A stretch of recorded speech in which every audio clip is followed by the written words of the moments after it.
இந்த கைதுக்கு அப்புறம் ஆபாச நிதியை புரட்சியாளராக மாத்துறதுக்கு திமுக ஐடி செயல்பட்டு கைது செய்யப்பட்டார். 8 மணிக்கு போலீஸ் போறாங்க. தைரியமான ஆளா இருந்தா என்ன பண்ணிருக்கணும்?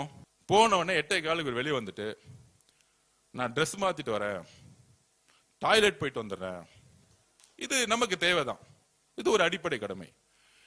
8:15 போனவரு 10:15 வரைக்கும் டாய்லெட் மட்டும் வெளியே வரல. என்ன ஒரு புரட்சியாளர், டாய்லெட் புரட்சியாளர் திரு உதயநிதி அவர்கள். காலமும் நேரமும் எப்படி 24 மணி நேரத்துல உன்னுடைய ஆணவத்தை அடக்குது பாத்தீங்களா? இன்னைக்கு ஆபாச நீதியாக ஒரு எதிர்கட்சி தலைவர் உட்கார்ந்துட்டு இருக்காரு. இனிமேட்டு அவர் ஆபாச நீதி தான் கூப்பிடணும், உதயநிதி கிடையாது.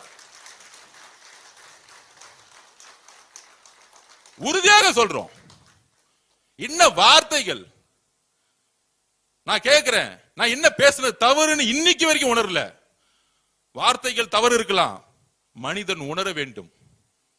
தவறு செய்யாத மனிதர்கள் கிடையாது, ஆனால் அது உணரணும். அந்த உணர்ச்சி இருக்கா? இன்னைக்கு பேசுறாரு, நான் என்ன பேசின? ஒண்ணுமே பேசல.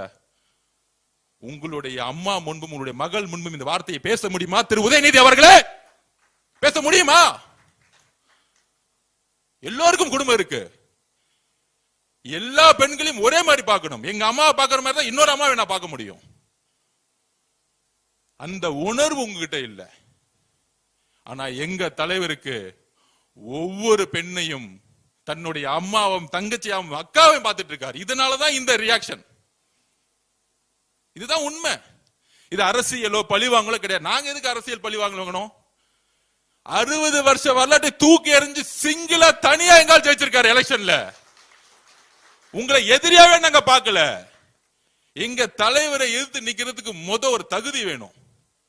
இன்னைக்கு சேலஞ்ச் பண்றேன் திரு உதயநிதி அவர்களே, உங்க தாத்தாவோட ஐடென்டிட்டி, திமுகவோட ஐடென்டிட்டி எல்லாத்தையும் தூக்கி போட்டு உங்க எம்எல்ஏ போஸ்ட ரிசைன் பண்ணிட்டு வாங்க. எங்க தலைவர் சாமானிய ஒருத்தரை நிப்பாட்டுவார். அதே சேப்பாக்கத்துல சாமானிய ஒரு பெண்ணை நிப்பாட்டுவார்.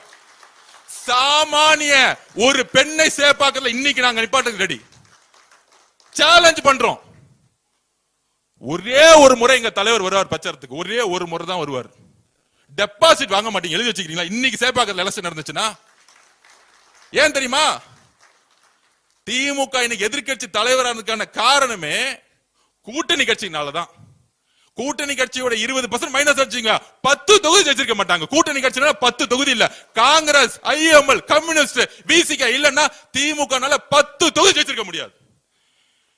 இப்ப ஒட்டுமொத்த கூட்டணி எங்க தலைவர் கூட எங்களோட இருக்கிறாங்க. அப்ப நீங்க உங்களை பார்த்து நாங்க எதுக்கு பயப்படணும்? தேர்தல் ரீதியா நீங்க யார்? எங்களுக்கு எங்க தலைவர் உங்களை பார்த்து பயந்தா தானே வந்து கைது பண்ணணும், சிறை தள்ளணும். அந்த பயம் எங்க தலைவருக்குள்ள. சாமானிய தொண்டனர் கூட தமிழக வெற்றி கழகத்துல கன்னியாகுமரி சாமானிய ஒரு பெண்ணு கூட அந்த பயம் கிடையாது. உங்களை பார்த்து முடிஞ்சு போச்சு உங்க சாம்ராஜ்யம். எல்லாம் சேர்ந்துட்டாங்க, பெண்கள் ஒட்டுமொத்தமா சேர்ந்துட்டாங்க. நீங்க இது பேசி முடிச்ச அடுத்த செகண்ட் சமூக வலைத்தள பாருங்க, ஒட்டுமொத்த பெண்களும் பேச ஆரம்பிச்சிட்டாங்க. என்ன பேசுது? ஒரு பொறுப்பு வாய்ந்த எதிர்கட்சி தலைவர் பேசுறதா? ஈக்குவல் டு கேபினெட் ரேங்கிங், அமைச்சர் இடத்துல இருக்கீங்க நீங்க. எதிர்கட்சி தலைவர் யார் யார் இருந்திருக்கா? கலைஞர் இருந்திருக்காரு அந்த இடத்துல.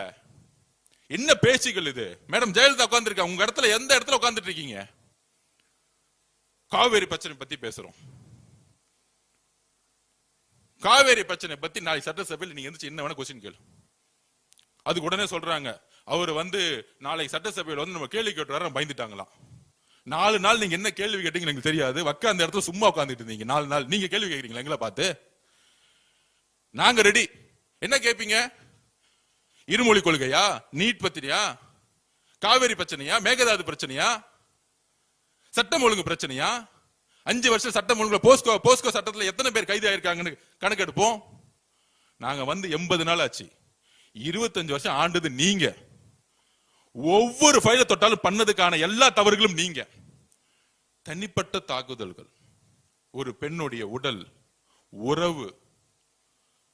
பெரியார் அப்பயே சொன்னார்,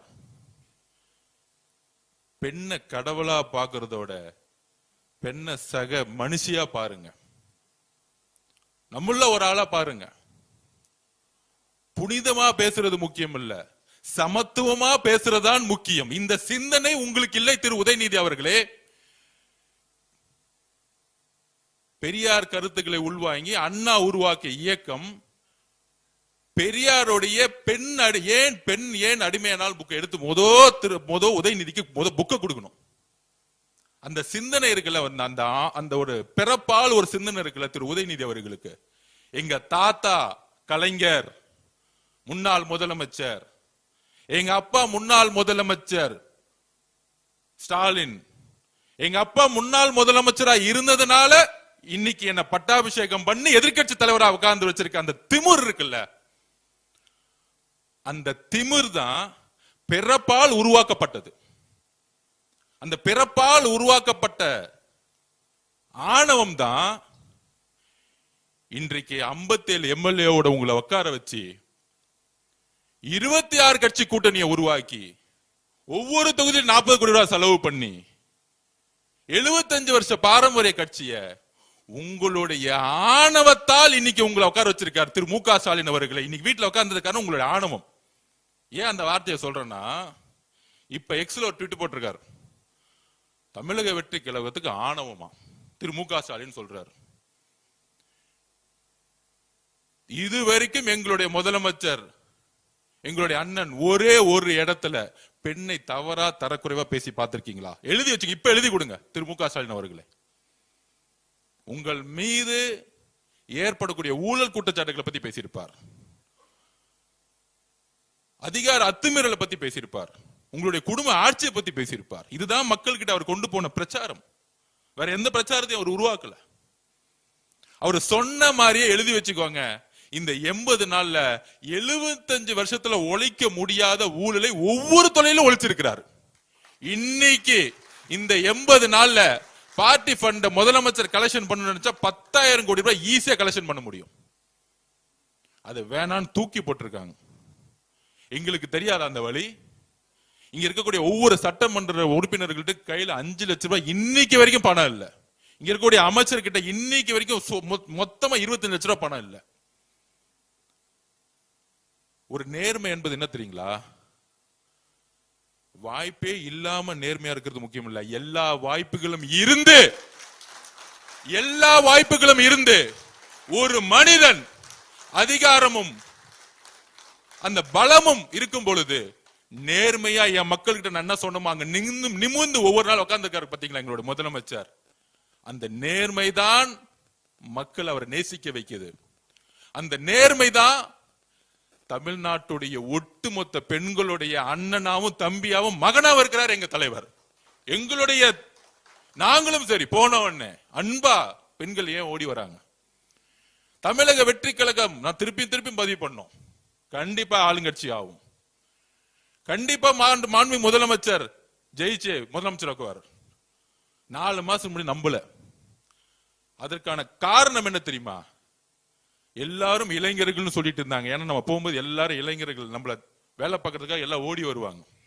ஆனா அவங்க கண்ணுக்கு தெரியாத ஒண்ணு என்ன தெரியுமா? வீட்டுல இருந்தாங்க பாருங்க, அமைதி புரட்சி பண்ணாங்களே பெண்கள், ஒட்டுமொத்த பெண்களும் இந்த வெற்றியை உருவாக்கியது பெண்கள். திருப்பி பதிவு பண்றோம். நாங்க எங்க ஏன் யாருக்கிட்ட உண்மையா இருக்கணும்?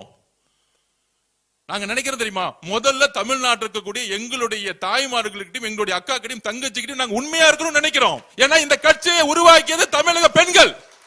எங்க அண்ணனை முதலமைச்சர் ஆக்கியது தமிழக பெண்கள், அதோட சேர்ந்த இளைஞர்கள். அப்ப ஏன் எங்களுக்கு அந்த உணர்வு வருது? அதுல இன்னைக்கு சொல்றாரு, தமிழக திமுகவுடைய பேட்டி கொடுக்கிறார் RS பாரதி, சொல்றாரு மூத்த தலைவர், அது என்ன நாங்க எம்ஜிஆர் காலத்துல இப்படிதான் பேசிக்கிட்டு இருந்தோம், கலைஞர் காலத்திலும் அப்படிதான் பேசிட்டு இருந்தோம், ஏன் அம்மா ஜெயலலிதா காலத்திலும் அப்படிதான் பேசிட்டு இருந்தோம், ஐயா எடப்பாடி காலத்துல அப்படித்தான் பேசிட்டு இருந்தோம். இந்த 4 பேர்ட்ட என்ன வேணா பேசிக்குவாங்க. ஆனால் எங்கள் அண்ணன் முதலமைச்சரா பொறுப்பேற்றதிலிருந்து திரு சி ஜோசப் விஜய் அண்ணன் எங்கள் முதலமைச்சரா இருக்கக்கூடிய இடத்துல பெண்களை நோக்கி விமர்சிக்கக்கூடிய யாரா இருந்தாலும் கைது செய்யப்படுவார்கள். இது ஏன்னா ஒருத்தருக்கான மிரட்டலோ பழிவாங்கலோ கிடையாது. இந்த கலாச்சாரத்தை தூக்கி எறியணும். ஒரு பெண் அரசியல் வரக்கூடாதா? ஒரு பெண் நிருபரா வரக்கூடாதா? பத்திரிகையுள்ள வரக்கூடாதா? ஏன் உங்களை பார்த்து கொஸ்டின் கேட்ட கூடாதா? கேட்கிற கேள்வியை விட்டுட்டு அவங்களோட உடலையும் அவர்களோட உறவையும் சுக்குனராக கூடிய செயலை செய்யறதா திமுக.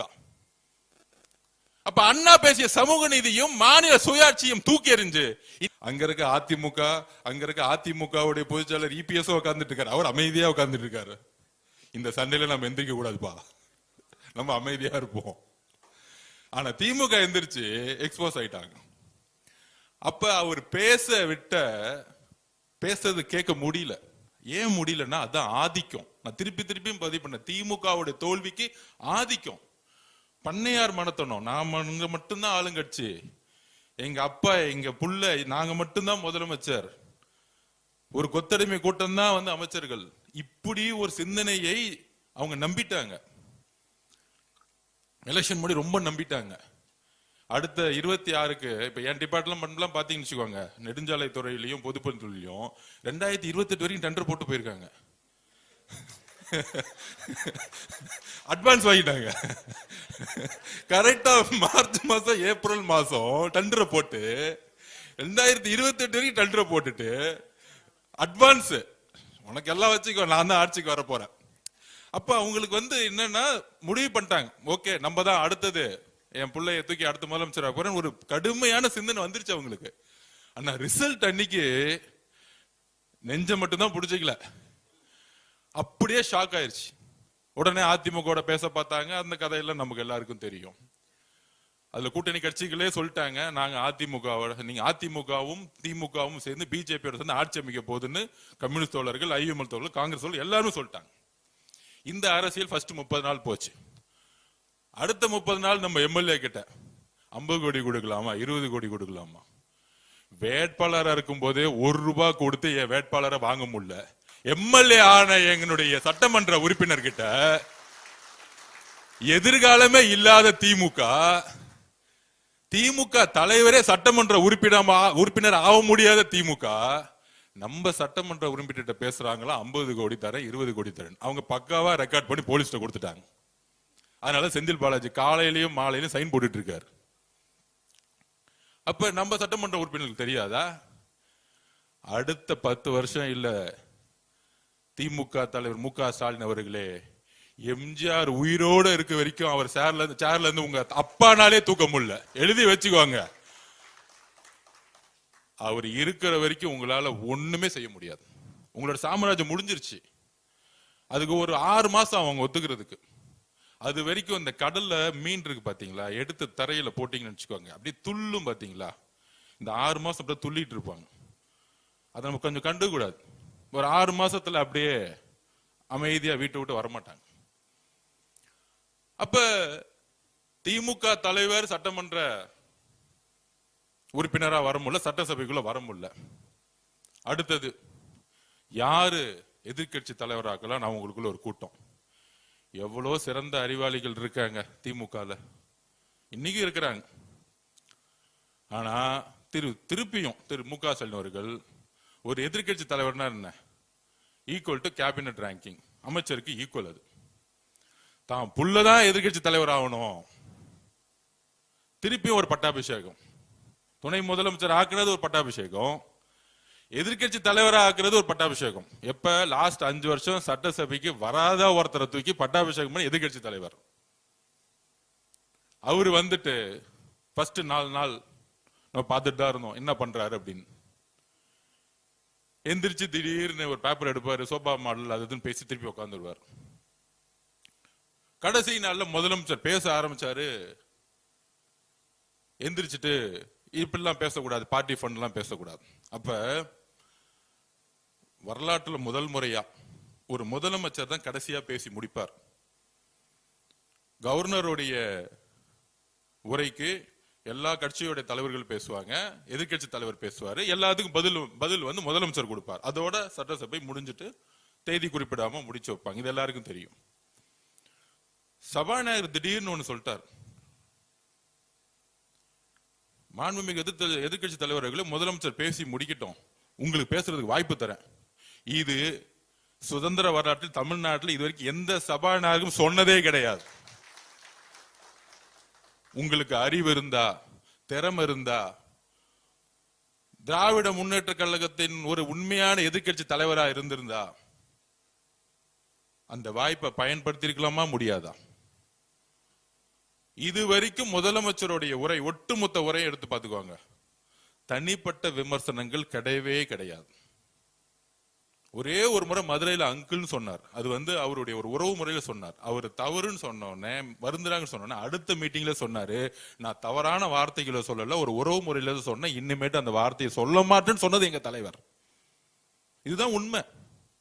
அரசியல் ரீதியான தாக்குதல் இருக்கும் எங்களோட தலைவர்கிட்ட இருந்து. ஏன் ஒட்டுமொத்த அடுத்த கட்டத்தில் இருக்கக்கூடிய நிர்வாகிகள் அவர்கிட்ட இது வரைக்கும் தவறா ஒருமையில ஒரு பெண்ணை நோக்கிய விமர்சனம் தமிழக வெற்றி கழகத்துடைய நிர்வாகிகள் வந்ததே கிடையாது. இதுதான் எங்களுடைய வளர்ப்பு, எங்கள் தலைவர்கிட்ட இருந்து நான் கத்துக்கிட்டேன். அப்ப எதிர்கட்சி தலைவரா இருக்கக்கூடிய பணி என்ன? அண்ணா உருவாக்கிய இயக்கம் சமூக நீதியும் மாநில சுயாட்சியும் பேசி பேசி வளர்ந்த இயக்கம்.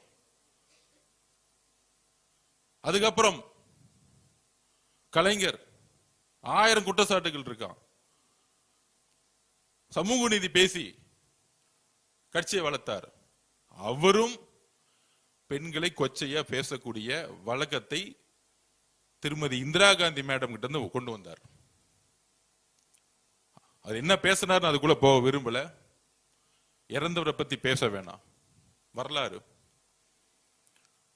அப்ப ஜெயலலிதா அம்மா பொதுச் செயலர் ஆன, முதலமைச்சர் ஆன அன்னைக்கு உருவான பண்பாடு திமுக, ஒரு பெண்ணுடைய தலைமையை விமர்சிக்க மாட்டாங்க. ஒரு பெண் முதலமைச்சரா இருக்கும் பொழுது அந்த முதலமைச்சர் செய்யக்கூடிய நிர்வாகத்தை விமர்சிக்க மாட்டாங்க. தேர்தல் அரசியலை எதிர்கொள்ளக்கூடிய பிரச்சாரத்தை உருவாக்க மாட்டாங்க.